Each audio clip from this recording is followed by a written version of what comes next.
देखो आज अंतर्जातीय योग दिवस समग्र पृथ्वी में पालन कर समस्ते निरोग रे निरामय रे योग हूँ आमर महान मनीषी माने पूर्वपुरुष माने जो माने तैयारी करछन्ती सृष्टि करछन्ती योग ताकू विभिन्न प्रकार उपादान नहीं कि समस्ते एक्सरसाइज करुछन्ती योग को माने समस्ते फॉलो करुछन्ती किंतु आमर माननीय यशस्वी प्रधानमंत्री नरेंद्र मोदी जी जे कि भारत को विश्व दरबार में पहुँची भारत को 2047 विश्व गुरु करने विकसित भारत करने चेष्टा कर योग को इंटरनेशनलाइज कर आज जापान हो अमेरिका हो लंदन हो कि रशिया हो सबुआड़े एवं भारत वर्ष सबू जगार इंटरनेशनल योग जो पालन कराऊँच भारतर दिल्ली हेडक्वार्टर ठार आरंभ कर समस्त राज्यर हेडक्वार्टर एवं राज्यर विभिन्न प्रांतर जिला स्तर पंचायत एवं ग्रामांचल एटा हो पालन कराऊँच सबुठ गर्व गौरव विषय ओडिशा चारिटा कल्चर हेरिटेज पॉइंट अन्य जगार होची भितर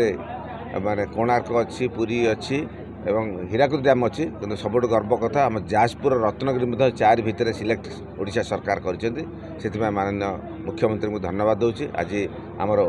रत्नगिरी बहुत आडंबर आमर योग दिवस पालन आम कलु समस्त को लेकिन समस्त उपस्थित थे आमर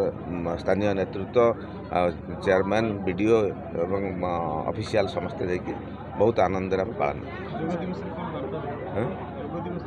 योग दिवस वार्ता दूसरी जे समस्ते रोग हेले डाक्तर पाखु जाती कि योग कले डाक्तर पाखु जावाक पड़ोने रोगर मुक्त पाइबे तेणु समस्ते किसी ना कि निजपाई ध्यान देवा दरकार समय निजपाई देवा दरकार जोटा कि मनुष्य सब भूली जाए तेणु समस्ते किसी ना कि अध घंटे हेले भी योग करवा दरकार। सर बरी योग प्रशिक्षण केन्द्र करने जो प्रस्ताव उठी कथबार्ता हेबी योग प्रशिक्षण केन्द्र जदि माने जो प्रस्ताव उठी निश्चय आम सहयोग करूँ केमी कर यशस्वी प्रधानमंत्री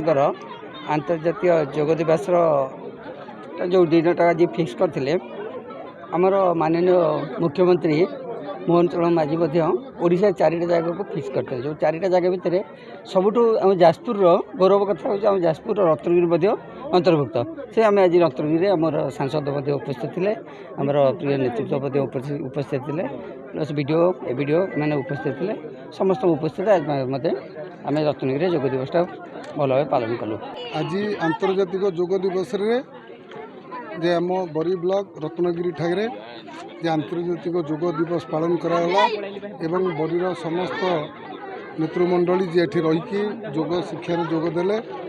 मु समस्त को धन्यवाद देवी जे ए योग शिक्षार आज उपस्थित थिबारु समस्त को धन्यवाद दूछु। मु गोटे कथा कहबी जे योग एमिति गोटे रोग निराकरण प्रक्रिया मु समस्त को अनुरोध करी जे आम दैनंदिन जीवन भितर किना आम निश्चित भाव प्रत्येक दिन अध घंटा यदि समय बाहर करके आम योग करवा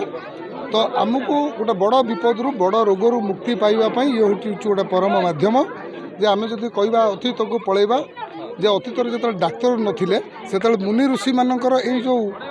योग अभ्यास योग ही केवल आम निरोग रही पारुले समस्त आउ थे बरीर जाजपुर जिलार आम अंचल समस्त की अनुरोध करी जे तांकर प्रत्येक दिन कर्म क्षेत्र में निश्चित भाव में किसी समय बाहर करके आम समस्ते योग अभ्यास करार आवश्यकता है। आमर योग आंतर्जातिक योग दिवस आज हो पारे किंतु योगर माने कौन आम पिला बेले पाठ पढ़ु एक मिसे एक योग एक समान दुई योग फल है दुई ताने एक युक्त एक जहाँ दुई है गणित पाठ एक योग एक समान हूँ माने प्रकृति आ पुरुष एवं एक योग एक समान शून्य शून्य ब्रह्मांडर आमे हूँ आत्मा आत्मा को परात्मा सहित मिसेवा हूँ योग।